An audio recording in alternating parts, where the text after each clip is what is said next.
Shashi, welcome to Edinburgh. It's Thank wonderful to have you here, and I know you've got a very busy day today, but on behalf of the Age of Scotland Institute, I welcome you.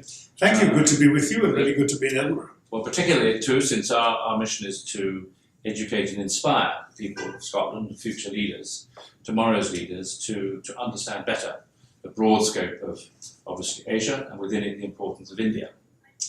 And I wonder if we could just sort of start off our talk together today by asking you about your book on the Empire and how it seems to have emerged from the debate that you had and won at Oxford University. That's right. People are used to people making speeches about their books, but here I wrote a book about a speech. What happened was that I participated in a debate at the Oxford Union, which was on the theme that the students chose, Britain owes reparations to her former colonies. Yes. I really wasn't much of a reparations man myself, feeling, I think, justifiably that any sum of money that could be payable would not be a credible amount, because how do you put a value or quantify in financial terms, enormous damage done by centuries of colonial depredation. But then I said a payable sum would not be credible, a credible sum would not be payable, so why bother going down that route? Yes. Instead, I used the speech to sort of do a balance sheet, as it were, of colonial damage in India. And when this was posted on YouTube some weeks later, it surprisingly went viral and millions of people watched it. With the result that my publishers called and said, you need to write a book on this. I said, for God's sake, everyone knows this already. To which his answer was, no, they don't, because if they did, your speech wouldn't have gone viral. Which seemed to be irrefutable logic, so here's the book. Excellent. Now, were you surprised by the reaction to your book? Yes. Yes, because, I had studied history in school and college, moved on from the subject, tried to continue reading about it, and I assumed that what I was saying were things that, as the Americans would call it, nationalism 101. This is some of the basic foundational arguments of the Indian freedom struggle. But the truth is they've been forgotten. And they've been forgotten perhaps because people thought they didn't matter anymore, since it's now been 70 years since independence, and partly perhaps because they weren't paying attention in intellectual class, I don't know. Yes. But it has widely raised a sense of unfamiliar knowledge having dawned on people, and that did surprise me. I found myself saying to young people in India all the time, if you don't know where you've come from, how will you appreciate where you're going? Yes. You really do need to have a sense of what your country's past, recent past at any rate, was all about. And the same could be true, I suppose, of what British people, and here we are Scottish people, are taught in schools, raised on G.A. Henty and Kipling and other things like that. There isn't a knowledge of the things that you have written about in your book. I'm afraid not. And in fact, you mentioned people like Henty, who I fear is no longer very much read, but certainly all these gauzy, romanticized television soap operas extolling the glories of the British Raj have painted a very false picture of what the real experience of the Raj was like for those at the receiving end, as it were, of the stout British boots, to quote the name of an ode published in Punch magazine in the 19th century. The fact is that the stout British boot weighed rather heavily on the rest of us, and our experience, or the experience of the victims, is simply not known. As you've spoken earlier today, people were asking questions about why it was that the Indian population and its leaders didn't unite against British, well, first of all, the East India Company and then British national rule. Why is that? Well, the British were lucky with their timing. They came in as the Mughal Empire was disintegrating. There was a couple of attacks on the empire that sort of dealt it its death blows. The former governors of the provinces had become de facto semi-independent potentates, and they could be picked off one by one. So it wasn't as if Britain conquered the might of the Mughal Empire. It conquered it in bits and pieces and expanded over. It did have, of course, very agile and superior military methods, perhaps not technology or weaponry, which were more or less the same on both sides, but the way in which it was deployed was better under the Brits. And then there was a great deal of Indian complicity. First of all, there was betrayal and venality and cupidity within each of these various Indian forces, and secondly, there was undoubtedly a lot of cooperation with the Brits by various Indians who personally stood to benefit from British rule. As we were talking earlier today, we didn't get on to famines. We didn't really get on to the manipulation of the economy, both of which were connected, of course. Tell me a little bit about that.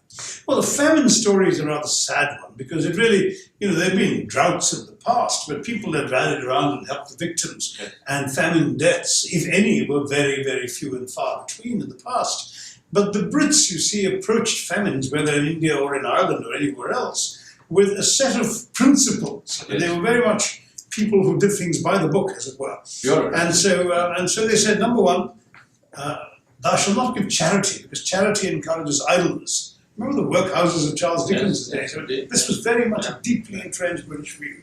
Don't give charity.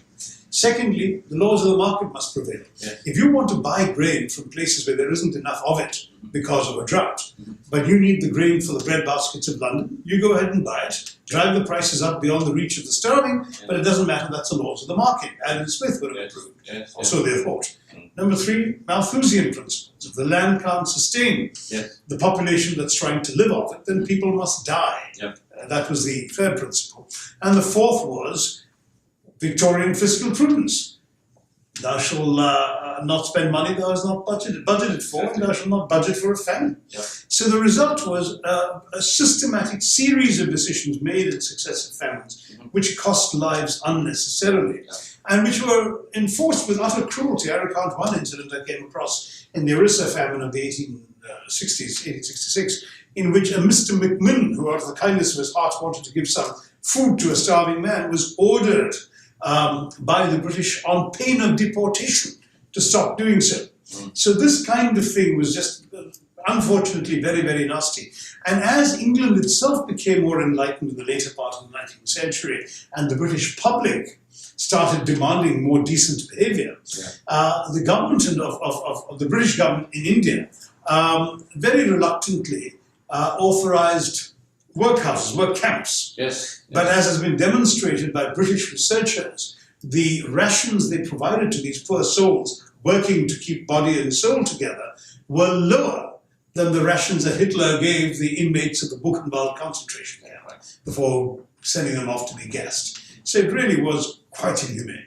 Tell me, with all this having happened as it has, Indian attitudes towards the British now, the question of, I think you might have said, the extent to which an apology should be given, as almost a precursor to be able to engage going forward in a profitable and meaningful future together. Now, I do want to keep the past separate from the present, honestly. I think that,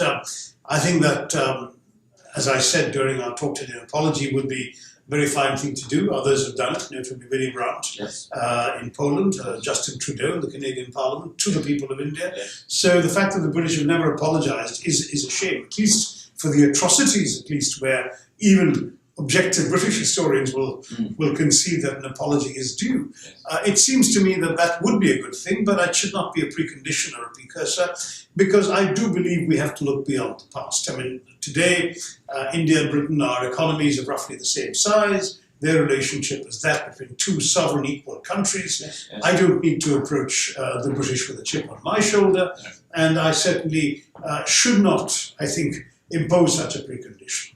At the same time, as we've talked earlier about the importance of history, India is a forgive and forget culture. Yes. Though in my book I've been basically arguing to Indians, forgive but don't forget. Yes. Still, it's a bit shame-making, to put it mildly, that Britain has forgotten so quickly. That you can do A-levels in history in this country without learning a line of colonial history.